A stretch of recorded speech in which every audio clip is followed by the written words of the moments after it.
Good morning, সবাই কেমন আছেন আপনারা? আজকের ব্লগটা শুরু করলাম দুপুর 2টোর পর। দুপুরবেলা খাওয়া দাওয়া সেরে নিয়ে বেরিয়ে পড়লাম আজ একটু বেড়াতে। আজ দিনটি হচ্ছে 25শে ডিসেম্বর, ছুটির দিন। তাই সবাই মিলে বেরিয়ে পড়লাম বাঁকুড়া থেকে 19 কিলোমিটার দূরে গঙ্গাজল ঘাটি থানার অন্তর্গত অমরকাননের কাপিষ্ঠা গ্রামে অবস্থিত কোড়র পাহাড়। এইখানে একটি খুব সুন্দর মা পার্বতীর মন্দির আছে, সেখানেই যাচ্ছি। চলুন আপনাদেরকে নিয়ে যাচ্ছি। গাড়ি দুরন্ত গতিতে ছুটে চলেছে আমাদের গন্তব্যস্থলের দিকে। তার সাথে ছুটে চলেছে গাছ গাছালি, বন জঙ্গল আর পুকুর, মাঠঘাট সমস্ত মিলিয়ে আমরা এই প্রাকৃতিক সৌন্দর্যটি উপভোগ করতে করতে চলে যাচ্ছি কোড়র মাহার মন্দিরের কাছে। রাস্তায় অনেক জায়গাতেই দেখছি কাজ চলছে, রাস্তা বাড়ানো চলছে, কোনো জায়গায় পিচের কাজ চলছে। খেজুর গাছে হাঁড়ি বাঁধা আছে। আপনারা জানেন এই শীতের সময় খেজুর রস পাওয়া যায়। রাস্তা যেতে যেতে অনেকগুলি মহল দেখলাম, সেখানে খেজুর গুড় তৈরি হচ্ছে।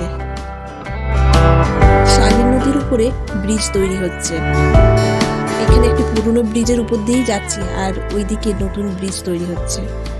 সেই সমস্ত কাজকর্ম ওইদিকে চলছে। কাপিষ্ঠা গ্রামের মধ্যে আমরা প্রবেশ করেছি। আমাদের গাড়ি ছুটে চলেছে গ্রামের মধ্য দিয়ে। রাস্তার দুধারে কাঁচা পাকা বাড়ি দেখতে পাচ্ছি, গরু ছাগল রাস্তার ধারেই চড়ছে। সুন্দর গ্রাম্য পরিবেশের অভিজ্ঞতা আর তার সৌন্দর্য উপভোগ করতে করতে আমরা চলে এলাম পাহাড়ের কাছে। পাহাড়ের নিচেই বেশ সুন্দর জায়গা, এখানে অনেকে পিকনিক করতেও এসেছে। আমরাও গাড়িতে সমস্ত সোয়েটার রেখে দিয়ে, এতই গরম করছিল গায়ে আর সোয়েটার রাখা যাচ্ছিল না, তাই ওগুলো রেখে দিয়ে আমরা চললাম রেডি হয়ে পাহাড়ের দিকে। এই সরু পথটা দিয়ে আমরা ভিতরে প্রবেশ করছি। এই সরু পথটা দিয়ে আমরা প্রবেশ করছি তপোবন পাহাড়ে। এই পাহাড়টির আরেক নামও হচ্ছে তপোবন।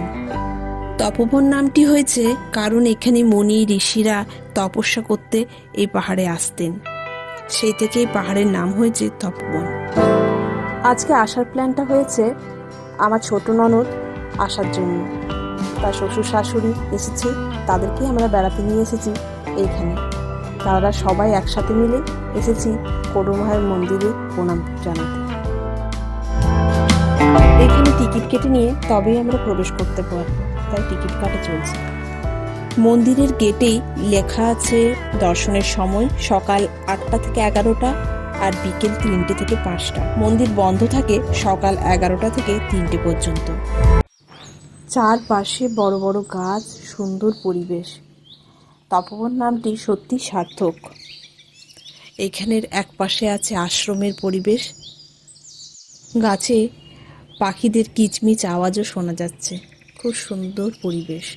আসলে আমরা পৌঁছেছি বিকেলবেলায়, তো তাই রোদের সেই রকম তেজ আর নেই।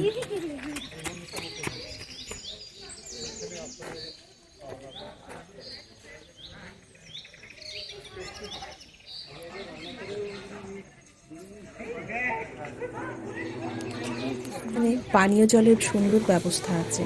দর্শনার্থীরা যাতে এখানে জলতৃষ্ণা মেটাতে পারে সেই রকমই ব্যবস্থা আছে।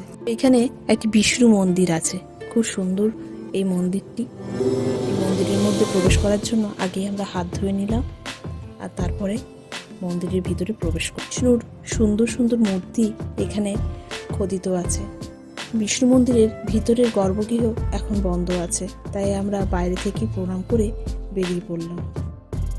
মন্দিরের পাশেই আছে মহিমানন্দ তপোবন আশ্রম। আশ্রমবাসীদের থাকার জন্য তৈরি হয়েছে। কি বিশাল আম গাছ দেখুন, কত পুরনো আম গাছ, তার শাখা প্রশাখা যেভাবে ছড়িয়ে রয়েছে দেখতে আমার খুবই ভালো লাগে। এবার চললাম সিঁড়ি দিয়ে মায়ের মন্দিরের কাছে। এখানে 117টি সিঁড়ি অতিক্রম করে তবেই পৌঁছানো যাবে মায়ের কাছে। আগে আমরা পাহাড়ের মধ্যে দিয়ে চড়ে যেতাম মায়ের মন্দির, কিন্তু প্রশাসন থেকে সুন্দর ব্যবস্থাপনা করা হয়েছে যাতে দর্শনার্থীদের বিশেষ অসুবিধা না হয়। যেতে যেতে ননদও একটু করে সেলফি তুলছে, আমিও তুলছি। এই পাহাড়ের উচ্চতা প্রায় 400 ফুটেরও বেশি। সিঁড়ি চড়তে চড়তে যদি আপনি হাঁপিয়ে যান তাহলে তার ব্যবস্থা আছে একটি সুন্দর বিশ্রামাগার। এখানে একটু জিরিয়ে নিয়ে তারপর আপনি এগিয়ে চলতে পারেন মায়ের মন্দিরের দিকে। শেষমেশ পৌঁছে গেলাম মায়ের মন্দিরের কাছে। দেবী অষ্টভুজার দুর্গার মন্দির এই মন্দিরেই আছে।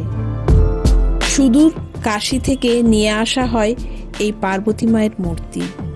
এখানে বৈষ্ণব মতে বরাবর পুজো হয়ে আসছে। কথিত আছে হুগলির রাজা এখানে সাধনা করতে আসতেন। স্বপ্নাদেশ পান এই মন্দির প্রতিষ্ঠা করার।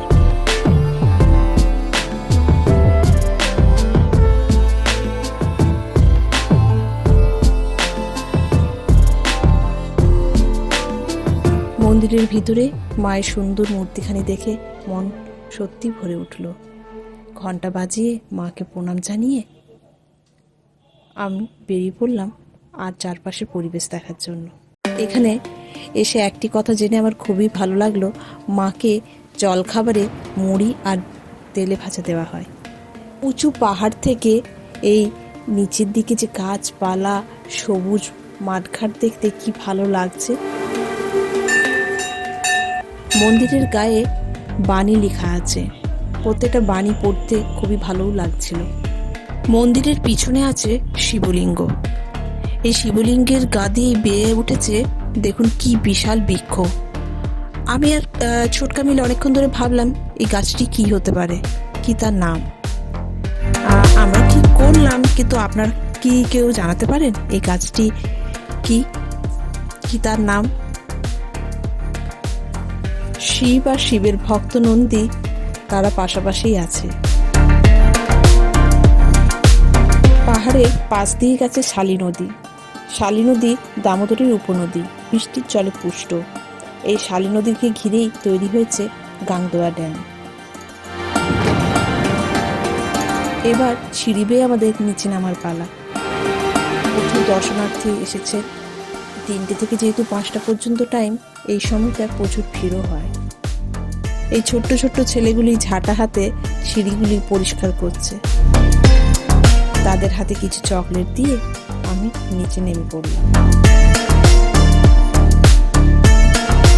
এত পুরনো গাছ, সেই গাছগুলোর অবয়ব দেখতে সত্যি খুব ভালো লাগছে। ছেলে দেখুন পাতা নিয়ে ছাগলগুলোর পিছনে দৌড় দিয়েছে, ওদেরকে পাতা খাইয়ে ছাড়বে। চলুন, এইসব মজা আনন্দই তো রইল। আস্তে আস্তে আমরা গুটি গুটি পায়ে চললাম গাড়িতে উঠে। ঠিক হলো কাছেই তো গাংদোয়া, চলো সবাই মিলে ঘুরেই আসা যাক। যদিও সন্ধে গড়াতে শুরু করলো, তাও যেটুকু আমরা দেখে আসতে পারি। কোডোর পাহাড় থেকে খুব বেশি দূরত্ব নয় গাংদোয়া ড্যাম যেতে। 1978 সালে কয়েকশো হেক্টর জমি খনন করে এই ড্যাম তৈরি হয়েছে। গোবিন্দপ্রসাদ মহাবিদ্যালয় পেরিয়ে ডান দিকে প্রায় 3 কিমি গেলেই এই ড্যামটি আপনি দেখতে পাবেন। 25শে ডিসেম্বর বলে বা এই 1 জানুয়ারি আসছে বলে এখানে খুব সুন্দর মেলা বসেছে।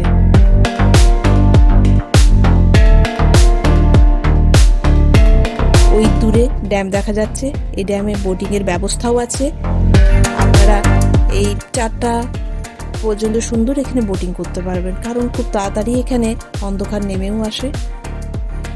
মেলা ঘুরতে ঘুরতে দেখছি একটু বিকেল গড়িয়ে এসেছে, তাই ওরাও মেলার অনেক জিনিসপত্র গুটিয়ে ফেলেছে। 2-1টি স্টল বন্ধ দেখলাম, আর যে কটি স্টল খোলা আছে সেগুলি আপনাদেরকে ঘুরে ঘুরে আমি দেখাচ্ছি। বিভিন্ন মূর্তি এখানে রাখা আছে, সুন্দরভাবে সাজানো আছে।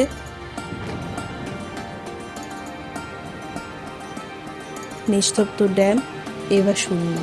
সমস্ত ট্যুরিস্ট যাত্রীরা তারাও বেরিয়ে পড়ছে। সারাদিন অনেক ট্যুরিস্ট গাড়ি এসেছিল, এসেই বোঝা যাচ্ছে। বাড়ির কাছে এসেই দেখি 25শে ডিসেম্বরের জন্য একদম রাস্তাঘাট ভরে গেছে।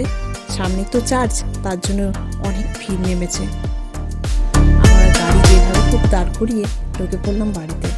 নমস্কার, আজকের ব্লগটি যদি আমার ভালো লাগে অবশ্যই লাইক সাবস্ক্রাইব করবেন।